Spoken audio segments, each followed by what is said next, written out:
Selamat sore, salam jumpa rekan-rekan guru. Assalamualaikum warahmatullahi wabarakatuh.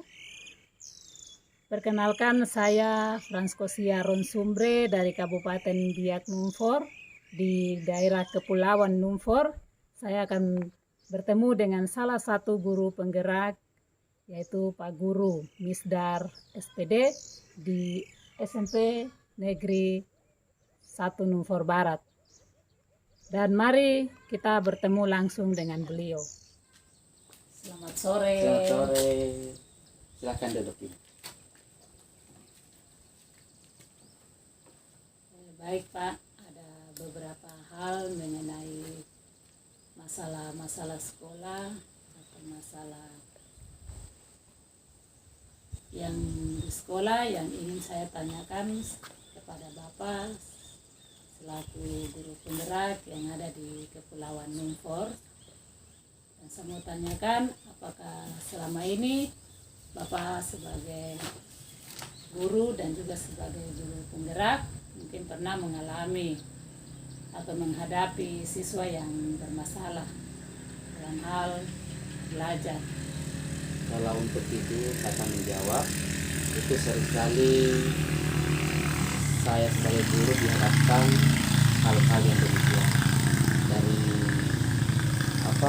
dari masalah-masalah yang dihadapi di kelas.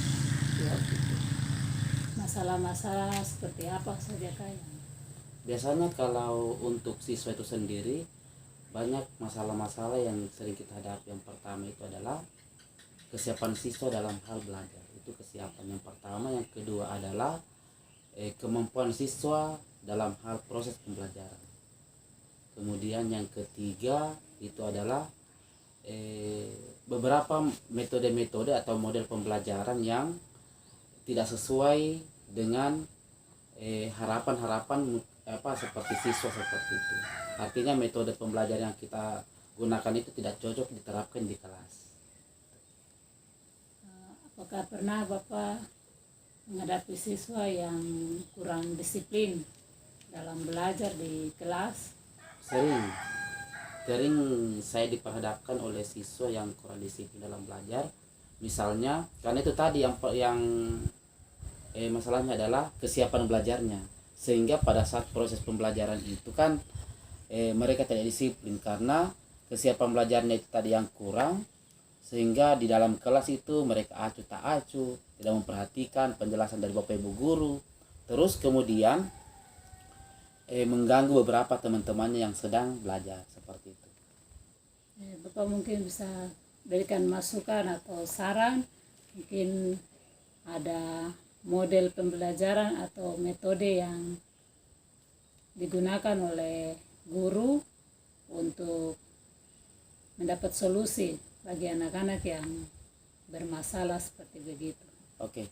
Jadi yang biasa sering saya lakukan di kelas itu bagaimana mengaktifkan proses pembelajaran di kelas khususnya siswa. Yang pertama itu adalah kita harus tanya kesiapan siswa dalam hal belajar. Kemauan siswa itu mau belajar seperti apa.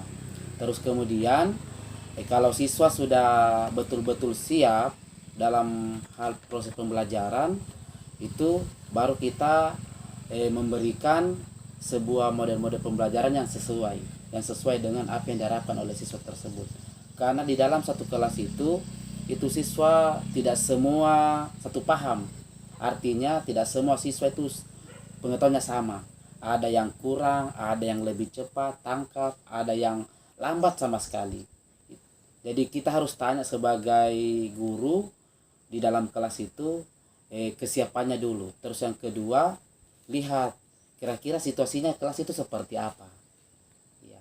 Kemudian yang ketiga, kalau mengenai metode atau model pembelajaran itu kembali lagi daripada kita metode pembelajaran apa yang paling cocok dalam kelas. Tergantung materi juga. Kalau memang materinya cocok untuk siswa belajar di dalam kelas, bisa. Kemudian apakah materinya cocok untuk digunakan pengelompokan, juga bisa. Ataukah misalnya kalau materinya cocok untuk di luar kelas, juga bisa. Jadi kita lihat materinya dulu sehingga kita bisa menerapkan metode atau model-model pembelajaran yang pas untuk materi yang akan diajarkan. Pertanyaan yang terakhir, metode pembelajaran apa yang tepat untuk digunakan atau menjadi solusi untuk mengatasi siswa yang bermasalah di sini dengan hal kurang disiplin atau kesulitan belajar? Untuk model pembelajaran atau metode pembelajaran, ada yang namanya pembelajaran berdiferensiasi, di mana pembelajaran berdiferensiasi itu adalah kita bisa melihat daripada semua kemampuan siswa dalam kelas, karena di dalam kelas kemampuan siswa itu pasti berbeda-beda. Jadi seorang guru itu melihat kemampuannya, misalnya ada yang lambat, ada yang agak cepat, ada yang lebih cepat. Jadi bisa ibu nantinya bisa memilah mana siswa yang lebih cepat agar bisa dikumpulkan ataukah dikelompokkan, terus kemudian mana siswa yang agak kurang juga seperti itu. Jadi dalam hal ini kalau berdiferensiasi itu adalah dia model pembelajarannya berkelompok. Itu yang paling sering saya gunakan dalam kelas untuk mengatasi hal-hal yang seperti tadi, inti dari permasalahan yang dihadapi dalam kelas seperti itu. Baik, terima kasih atas waktu dan kesempatannya. Tetap semangat untuk bekerja untuk Pulau Numfor. Terima kasih lagi Ibu juga seperti itu. Demikian wawancara saya pada sore hari ini bersama Pak Misdar SPD. Terima kasih guru-guru hebat seluruh Indonesia yang sudah menonton wawancara kami pada sore hari ini. Tetap semangat.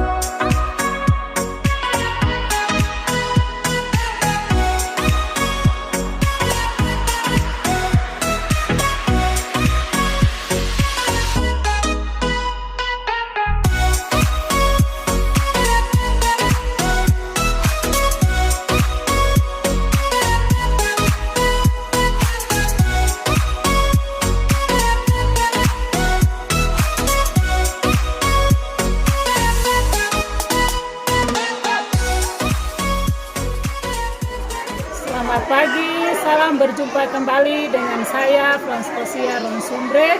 Sekarang saya berada di SD Impres Kornesoren, tempat di mana saya mengajar.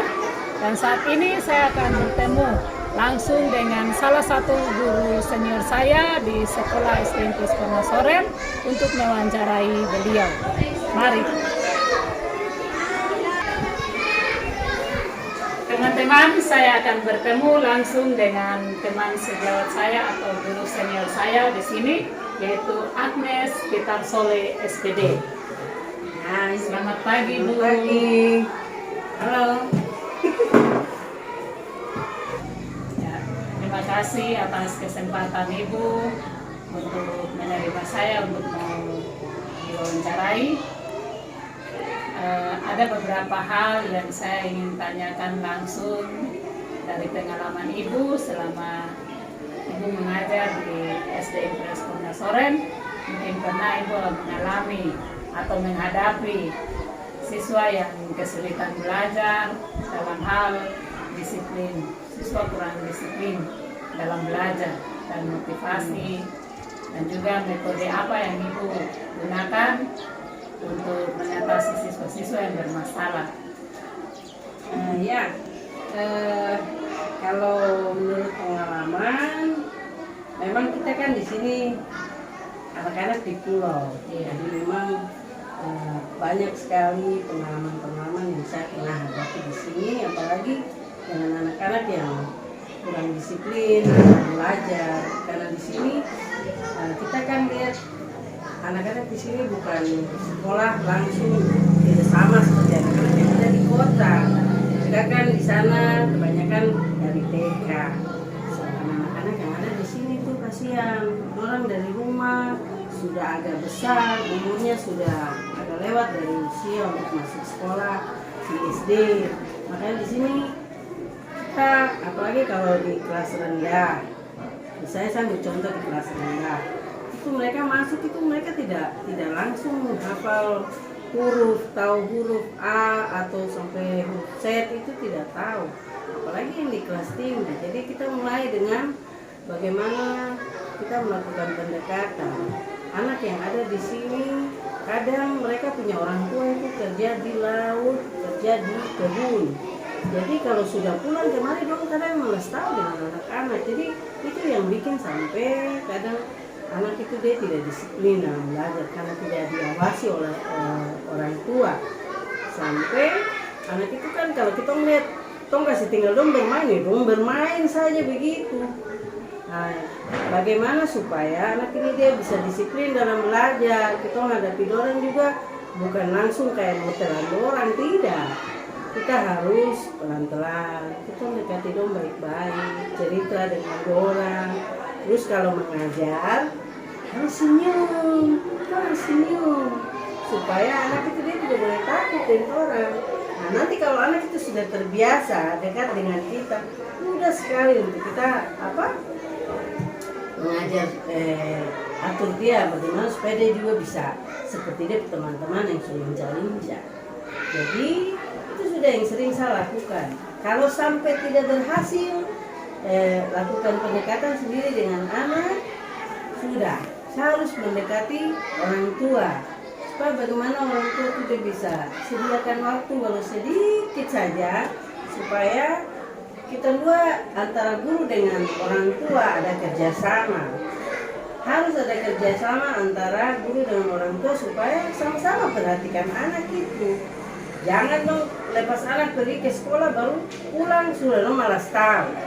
Nah, kadang yang malas tahu begini orang tua juga tidur sampai siang. Anak ke sekolah dong kasih makan sampai ke sini dong lemas. Bagaimana dong mau konsentrasi belajar kalau perut ini kosong? Nah, itu salah satu penyebab. Nah, sekarang kalau kita hadapi anak yang seperti begitu, kita harus pakai cara-cara lain dengan metode. Biasa yang saya pakai di dalam kelas itu tanya jawab supaya jangan cuma saya sendiri yang bicara-bicara, tapi anak itu juga dia harus berbicara. Saya sampaikan pertanyaan ke sana, kalau sampai anak itu kasih jawaban tidak betul, saya tidak boleh marah, tapi sambil tertawa, sambil bermain, terus lempar pertanyaan itu ke temannya yang lain, teman dia kasih jawaban, baru saya tanya, sudah dengar? Nah, itu di situ anak itu dia bilang, iya. Sekarang ibu cerita-cerita lagi, lempar kembali pertanyaan itu kepada anak itu. Bagaimana supaya, oh, nanti dia bisa tangkap ini, sudah ingat jawaban yang tadi. Nah, nanti kalau kita lakukan itu terus menerus, kita harus punya kesabaran. Kita harus sabar supaya bagaimana anak itu dia tetap anggap kita jadi teman di dalam belajar. Karena mungkin di rumah orang tua kurang dekat dengan dia, akhirnya dia tidak bisa belajar baik. Tapi kalau dia ke sekolah, kita terus kasih semangat untuk dia. Kalau dia jawab salah jangan marah, tapi bantu dia untuk dia bisa perbaiki kesalahan itu. Nah, nanti kalau sudah begitu terus menerus kasih semangat. Apalagi kalau salah, kebanyakan guru-guru itu kalau anak sudah salah, sedangkan kita memang sudah kasih penjelasan ulang-ulang, guru dia sudah bosan dengan anak yang kasih kesalahan terus menerus, padahal dia sudah berusaha jelaskan, itu marah.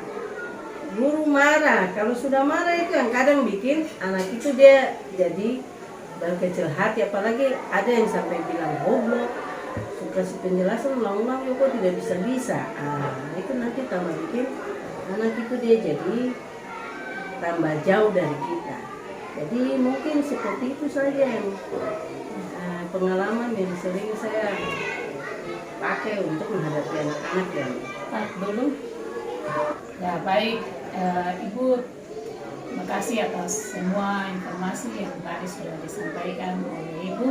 Dan yang terakhir yang saya ingin tanyakan, apakah ada saran atau masukan, pesan-pesan dari Ibu untuk saya atau kami semua guru-guru yang ada di seluruh Indonesia, khususnya guru-guru yang ada di daerah terpencil? Ya, baik. baik adik-adik ya, saya panggil adik-adik karena saya senior dan lebih tua di sini. Saya cuma bisa kasih saran atau masukan buat adik-adik, bahkan teman-teman semua yang ada di Pulau Numfor, karena kita punya kondisi di pulau ini seperti begini. Jadi saran dari saya, kita tetap bekerja dengan hati supaya apa yang kita lakukan itu bisa menjadi berkat bagi kita punya anak-anak, bagi kita punya keluarga, buat semua rekan-rekan yang ada di Pulau Numfor. Kita tetap bekerja dengan hati, kita penuh semangat, tetap sabar menghadapi anak-anak yang kurang disiplin dalam belajar, bahkan anak-anak yang sangat rendah sekali dia punya kemampuan dalam belajar. Karena kalau kita menghadapi anak-anak seperti anak-anak yang tadi kurang belajar atau punya kemampuan dalam belajar, kita harus bekerja dengan hati. Jangan kita punya kesombongan untuk mengajar anak-anak, karena kita dituntut untuk membangun anak yang kurang mampu. Karena itu kita punya pekerjaan, kita harus lakukan itu dengan hati supaya anak itu dia tidak takut kepada guru, dia bisa menyesuaikan diri dengan teman-temannya yang lebih mempunyai kemampuan lebih dari dia, supaya dia juga punya semangat. Jangan anak itu dia sudah tidak mampu terus kita tambah tekan dia lagi, nanti kasihan, dia tambah berkecil hati dan dia tidak akan punya semangat untuk belajar. Dan dia tidak punya semangat untuk belajar, dia tidak punya semangat untuk ke sekolah, karena dia bilang, untuk apa saya harus pergi ke sekolah kalau setiap hari guru bilang saya goblok. Nah begitu. Jadi jangan sampai ada kata goblok itu keluar dari kita punya mulut, karena itu sudah kita yang punya tugas untuk buang jauh-jauh kata goblok itu dari anak itu sendiri. Begitu. Jadi saya ingin supaya kita semua bekerja dengan baik. Kita semangat, kita harus bekerja sama dengan teman-teman guru yang lain. Kalau teman tidak kita sendiri punya kemampuan sebatas ini, kita harus berani atau jaga gengsi untuk bertanya kepada teman yang lain, aduh kira-kira apa yang harus saya lakukan untuk anak ini supaya anak ini dia bisa berhasil seperti dia teman-teman. Kita harus saling sharing, harus saling bekerja sama, bertukar pikiran dengan teman-teman atau rekan-rekan kerja kita yang ada di satu sekolah. Kalau tidak, yang lain bisa datang ke sekolah lain pun tidak apa-apa. Yang penting kita punya satu tujuan, adalah untuk membantu anak bagaimana dia bisa termotivasi untuk berhasil dalam pendidikan atau dalam belajar. Nah, saya pikir itu saja. Terima kasih atas informasinya. Terima kasih. Semangat selalu. Semangat.